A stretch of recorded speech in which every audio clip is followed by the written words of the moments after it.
What's up les bros, c'est Dango, j'espère que vous allez bien. On se retrouve aujourd'hui pour notre nouvelle série sur le DMX. C'est l'épisode numéro 1, j'espère que cette vidéo vous plaira et sur ce, je vous souhaite un bon visionnage.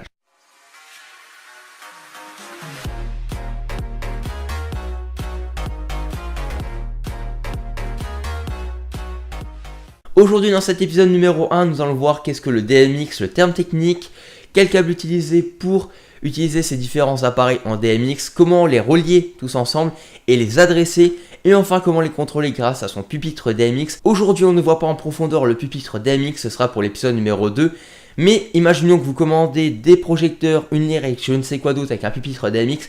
Grâce à cette vidéo vous saurez comment les relier, les adresser et les utiliser. J'espère que cette vidéo vous plaira, n'hésitez pas à me donner vos retours dans les commentaires de cette vidéo.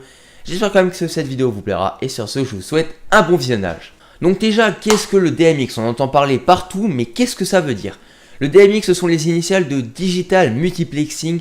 C'est une norme de transmission. Ça permet de transmettre les données du pupitre au projecteur que vous avez. On parle souvent de DMX 512, comme mon interface ici. Vous voyez que c'est marqué DMX 512.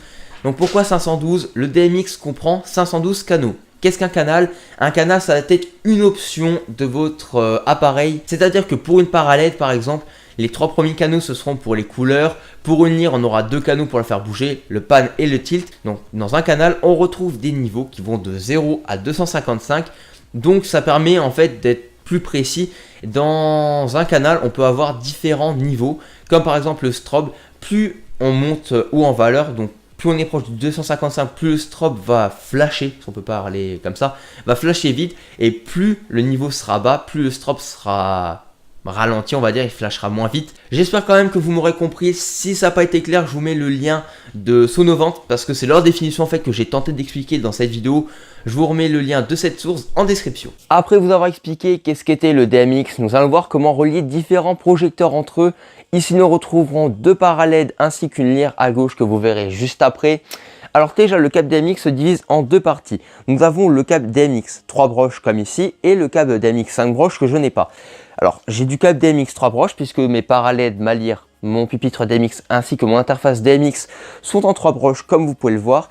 Il existe des câbles DMX 5 broches. Le 5 broches c'est surtout pour les machines professionnelles et assez haut de gamme puisque le DMX 5 broches sont utilisés par les professionnels pour avoir un signal DMX beaucoup plus propre. Pour le grand public c'est surtout du 3 broches que vous retrouverez. Aussi pour le câble DMX il y en a qui utilisent du câble XLR et d'autres qui utilisent du câble DMX.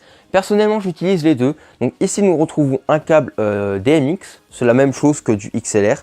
Et les 2 petits câbles ici et celui-là, c'est du XLR. Mais vous verrez qu'en contrôlant les 2 parallèles ainsi que la lyre, ça fonctionnera très bien. Peut-être que certains me contrediront, mais bon.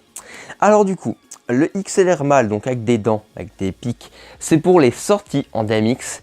Et le XLR femelle, qui n'a pas de dents, qui a des prises, ce sont pour les entrées. Donc ici, on retrouve notre première parallèle. Comme je l'ai dit, la sortie, ce sont des dents. Du coup, ces dents iront sur le pupitre DMX. Nous allons brancher le XLR femelle sur l'entrée de ma table DMX, enfin de mon projecteur, pardon. In, c'est entrée en anglais. Ma deuxième parallèle, elle est ici. Donc, ce que je vais faire, c'est que je vais prendre mon câble DMX ou XLR avec des dents. Je vais le brancher sur la sortie. Hop là. Et je vais faire pareil sur ma deuxième parallèle. Donc ici, j'ai une entrée XLR femelle.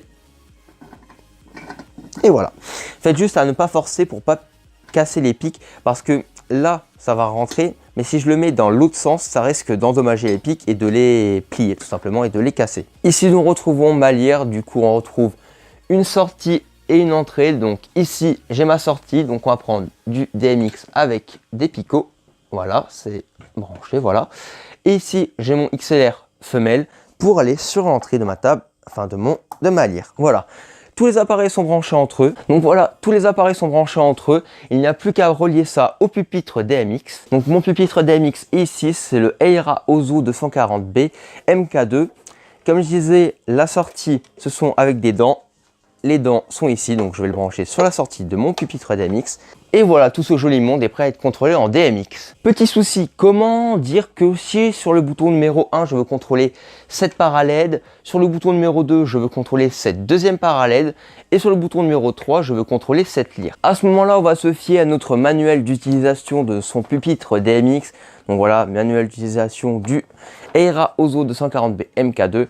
Donc ils me disent très bien que le bouton numéro 1, donc ici, me permet, le bouton numéro 1, je vais mettre l'adresse DMX numéro 1. Pour le bouton numéro 2, je vais mettre l'adresse numéro 17. Et le bouton numéro 3, ce sera l'adresse 33. Sur l'indicateur LED, comment faire en sorte que je vais mettre l'adresse numéro 17 pour le bouton numéro 2 ou l'adresse numéro 33 pour le bouton numéro 3. Pour l'adresse numéro 1, c'est simple, il suffit de monter le premier picot. Quand il s'agit de mettre l'adresse numéro 17 pour le bouton numéro 2 ou de mettre l'adresse numéro 33 pour le bouton numéro 3, sur un indicateur analogique, c'est toujours plus compliqué. Donc pour ça, une application qui existe sur Android et iOS, que j'avais sur iOS et que j'ai sur Android, qui se nomme ADL DMX Calculatrice. Vous marquez DMX Calculator sur le Play Store sur iOS, vous trouverez l'application et c'est vraiment intuitif. Donc là, on est dans l'application. Je veux l'adresse numéro 17, donc le 1 et le 7. Et grâce à ça, je saurai qu'il faut que je monte le picot numéro 1 et le numéro 5. Maintenant, grâce à mon application, je sais que l'adresse numéro 17, j'aurai à monter le numéro 1 et le numéro 5. Pour un indicateur LED, c'est tout simple. Je suis déjà dans la partie adressage, donc juste appuyer sur Enter et de descendre pour avoir l'adresse numéro 33 qui équivaut au bouton numéro 3. Je peux appuyer plus longtemps sur le DAM pour que ça descende plus vite. Donc là, adresse numéro 33, j'appuie sur Entrée et je pourrai contrôler ma lire grâce au bouton numéro 3 de mon pupitre DMX. On est parti pour tester toute notre infrastructure qu'on vient de brancher et d'adresser dans la vidéo. Donc je rappelle, parallèle numéro 1, cette parallèle c'est le bouton numéro 2 et la lire c'est le bouton numéro 3. Donc si je prends le numéro 1, on voit que ça réagit, ça met du rouge. Si je prends le numéro 2, que je monte, ça marche bien. Si je sélectionne les deux, ça met bien du rouge. Et si j'appuie sur le bouton numéro 3, alors ma lire est un petit peu bizarre, le canal 7 et 8 c'est pour la faire bouger, voilà. Mais dis-moi Dalongo, c'est bien beau de savoir comment contrôler ces différentes parallèles grâce à ces joysticks, etc. Mais comment savoir quel canal correspond à une option de son projecteur? Eh bien mon cher abonné, je vais te répondre de prendre, en l'occurrence ici ce sont mes parallèles, c'est le manuel d'utilisation de mes parallèles. Je vois ici DMX Channel, que le channel numéro 1 c'est pour le rouge, channel numéro 2 c'est pour le vert, c'est en anglais un red, green, blue. Channel numéro 3 c'est pour le bleu, donc si je monte le canal numéro 1, ça me met du rouge. Si je monte le canal numéro 2, ça me met bien du vert. Et le canal numéro 3, ça me met bien du bleu. Et si je veux le mettre en strobe, le mettre en flash, c'est le numéro 5, comme il me dit.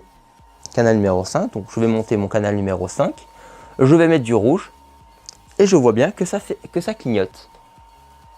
Pareil pour ma lire, donc manuel d'utilisation. Ma lire est un petit peu spéciale parce que je peux l'utiliser soit en 9 canaux, soit en 11 canaux DMX. Donc moi en l'occurrence je l'utilise en 11 canaux. Donc le pan et le tilt, il me dit que c'est le channel 7 et 8, pardon. 7 et 8. Donc j'active le bouton numéro 3. Channel 7 et 8. Ça marche bien, ça me la fait bouger. Et si je veux mettre de la couleur, donc en l'occurrence, si je veux mettre du blanc, il me dit que c'est le canal numéro 6. Donc je vais monter le canal numéro 6. Ça me met bien du blanc. Si je la fais tourner, hop, non, j'ai un petit peu mal de la faire tourner. Hein. Voilà, vous voyez que c'est blanc. Et si je veux du rouge, il me dit que c'est le canal numéro 3. Donc je baisse le canal numéro 6, canal numéro 3, ça me met bien du rouge. Voilà les potes, c'était déjà la fin de cette vidéo, j'espère vraiment qu'elle vous aura plu, que le multicam et la qualité vous aura plu, parce que je trouve vraiment, personnellement, que la qualité de la vidéo est vraiment classe, après c'est mon avis.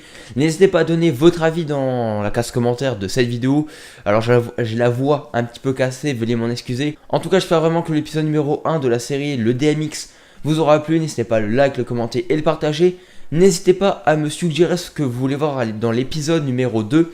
L'épisode numéro 2, nous verrons en plus en détail le pupitre DMX, comment jouer avec le joystick, comment faire des scènes, utiliser le chase. Honnêtement, je sais même pas à quoi ça sert le chase, je me renseignerai avant.